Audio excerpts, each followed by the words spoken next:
Good morning and welcome back to the Methane Pavilion here at COP26. It's great to be here. I'm Katelyn Roedner with Environmental Defense Fund. I'm here with Insurance Commissioner Ricardo Lara from California, and we're here to talk methane. Yes. So it's great to have you. Welcome. Good. It's great to be here. Fantastic. We're in Scotland. I know. All the way from It's California. all the way from California here in Scotland to tell the world about some of the cool stuff going on in California. So it's great to have you here. It's great to be here. Yeah, and as insurance commissioner, you've really focused on addressing climate resilience and climate mitigation. As a state legislator before that, you championed a lot of climate causes, and I think you're really known as a methane champ in the state of California. Can you tell us a little bit about how you became interested in methane specifically? You know, Katelyn, it's really interesting because now working on climate finance, we realize that the insurance industry has to do their part as well. And first of all, EDF, thank you for all the great work you all do. My interest in methane really came around 2015, 2016, where I started seeing, that the majority of the conversation was really about CO2 and really leaving out behind these super pollutants that I call, because, we know they're much more damaging to the environment. They have much more global warming potential.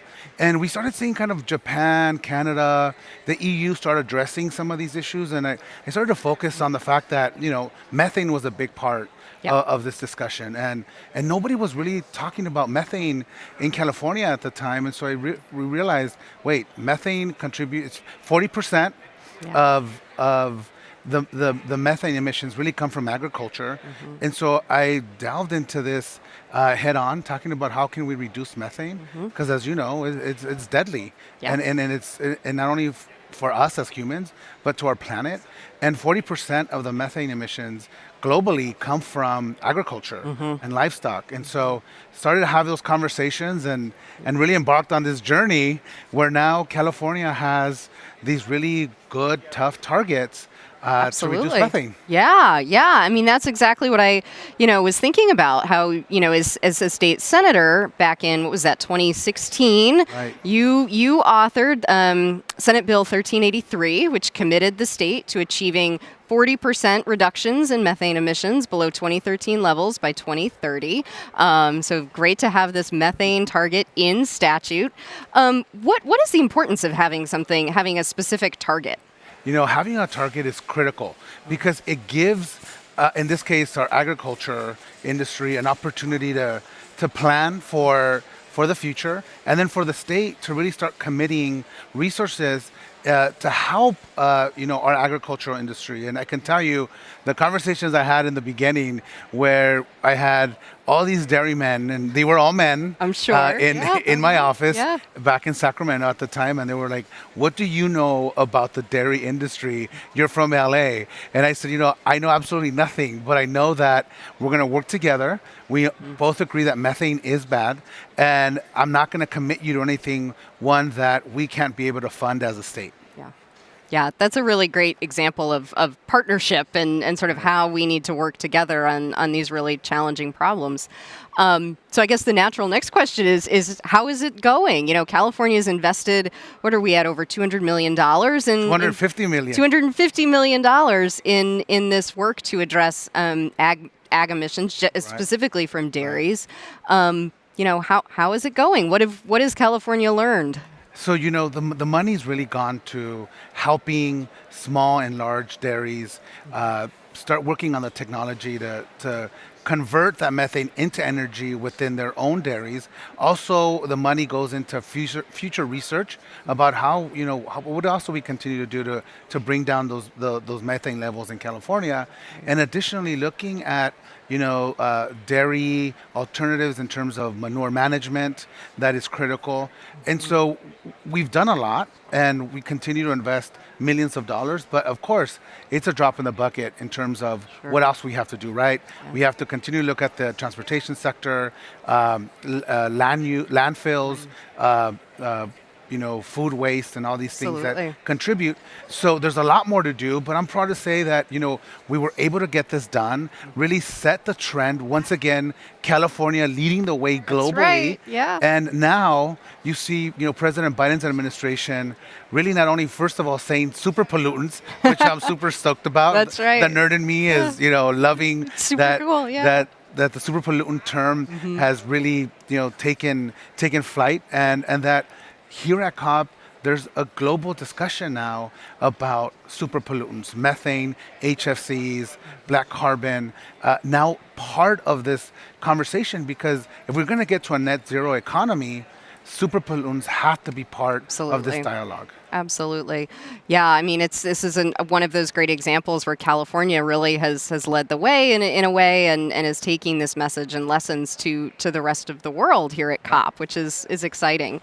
What do you think, as these global leaders are committing to this pledge to cut methane, and we're at over 100 now that have done that. What are some key lessons that you think they can take away from California's experience, or maybe opportunities as well Right. for the rest of the world based I on think California? some of the really key opportunities is one, that it is doable, that you can work with industry, that there is a path forward to reducing methane, and you can do it in a way that is substantial. For example, in California, we know that it was in ag that we can get the most bang for our buck, so we targeted the ag industry in a way that gave them the appropriate timelines, but also the resources. Right? And we're fortunate, I have to say, in California, to have the resources to be able to commit and send those critical market signals to the industry that we're not gonna, be flip-flopping. We're gonna continue regardless of who's in power or what's happening at the federal level. And that's important for businesses. All they want is some certainty for the future, and that the state was gonna be willing to provide the resources to help them. Because as you know, even in California, the majority of the dairy farmers are family owned. Yeah. And some of them are barely making it. And so, they were, in the beginning, they were just concerned that they're like, are we gonna, is this gonna be one more thing we're gonna have to pay for? Is this gonna be one more thing that's gonna, hinder our industry and their business, because that's their livelihood. And so really building, I think one of the key other lessons is really building that trust. Yeah. I spend a lot of time visiting these dairies, a lot of time with cows, and getting knee deep and having that and experiencing that.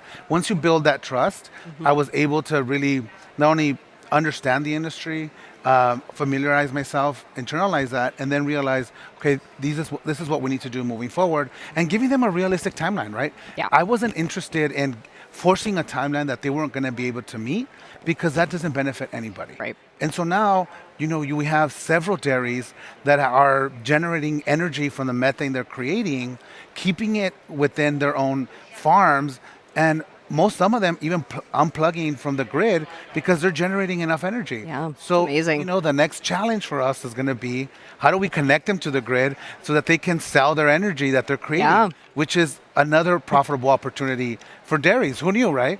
Yeah, absolutely. I kept thinking about, the state really has put its money where its mouth is when it comes to methane, and I think that's a really key lesson. Is we need to work with the private sector to invest. We need to work with farmers and in investing in these reductions, and that's really important for other states and countries sort of to take away. So you also mentioned the Biden administration in there, and of course they just released some draft methane rules focused on emissions from oil and gas in the United States. New Mexico has some new rules on methane from oil and gas. Of course, California really leading the charge on methane emissions from ag. What do you think the Biden administration should be looking at next? What's next in their methane regulations? I think they need to have an honest conversation with our ag industry, because ag is so critical in terms of not only the methane emissions, but the partnership that we need to move the United States forward. Yeah. And of course, always focusing on oil and gas, which is key. But we also have to look at food production, food waste, and how do we close that cycle, and figuring out how not only do we farm more efficiently and more sustainable, but what do we do with the food? and the food waste, Yeah. which also is contributing to the methane in our landfill. Oh, it's huge. And so these are kind of all things that, again, as California is leading, California also has to step up the next level and demonstrate how we're going to do this. And part of the super pollutant bill that I worked on talks about food waste and waste to energy, because these are all kind of critical components to also bringing methane down. And so, I think it's going to be interesting to see what the Biden administration does moving forward. I'm just happy that we're here as the United States Right. of America. And when I was in Bonn, we went it out alone. California showed That's up right, we at were. full force. And once again, we were proud to say California's in. Yep. And we're going to continue to not only demonstrate that we're in with our leadership, but put the resources in place to make sure that we continue to provide the financing that is critical to move California forward and also the United States forward. Yeah. But it's such a breath of fresh air to see our federal leaders, our national Absolutely. leaders here being part of this once again. Oh, for sure. I totally agree with you. It's a total breath of fresh air. I mean, literally. So what are you going to bring back from COP to California? What are you learning here on methane or climate action more generally that you want to take back to the state? So there's so much to take back, so much to learn, and I'm proud to say that every time I come to these convenings, I come back with just more information and really psyched about what is happening around the world. One of the big things that I'm going to tackle, as you know, I, for the first time ever, created a climate insurance working group. Right. That took us 2 years to finish this report, but we're going to focus really on 3 perils. We're going to focus on, of course, wildfires, we're going to focus on flooding, and we're going to focus on extreme heat. And one of the big things that we hope to work on here is really coming up with the strategy of addressing extreme heat. It is one of the silent killers of human beings throughout the world, and of course in California, Southern California. Absolutely, yeah. Extreme heat is going to continue. The days of extreme heat are going to continue to grow in the future. And what does that mean for our most vulnerable? Our seniors, our children, people with compromised immune system that might not have, the resources to find shelter. And yet we're starting to see that local governments don't have the resources to really count and really take into account how this is impacting their own communities. And if you look at communities like Imperial County, for example, that had some of the most hottest days on record. And so how do we use insurance as a financial tool to be able to provide resources for these communities, to be able to not only put more trees in the community, bring the heat down, but also cooling centers. Yeah. And how do we use financing and insurance financing to do these things? So those are kind of some exciting things.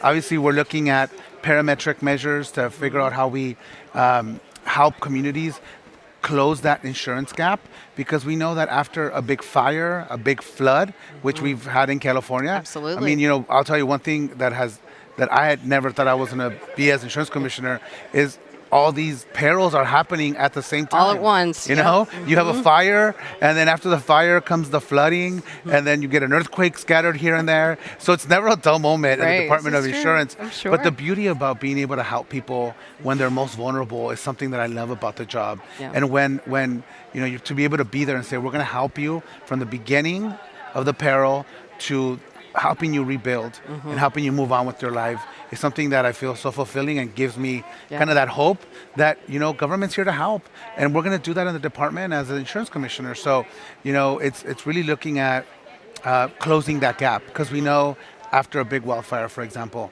there's always going to be people who are going to be underinsured or non-insured. Right. And who covers those costs? And how do we use insurance to cover the cost and be able to bring down those costs for local governments that end up bearing the cost, as well as the state legislature and the state government? Absolutely, absolutely. So you've been a champion on methane. You're really leading the charge on looking at climate insurance and the role of the insurance industry. So you are just out in front on all of these really important and evolving issues for sure. Maybe next we need a methane insurance working group. Exactly. In California. Exactly. So, yeah. Well, I think with that we will wrap up for today. It's been wonderful to chat with you. Thank you so much for joining us in the Methane Pavilion at COP26.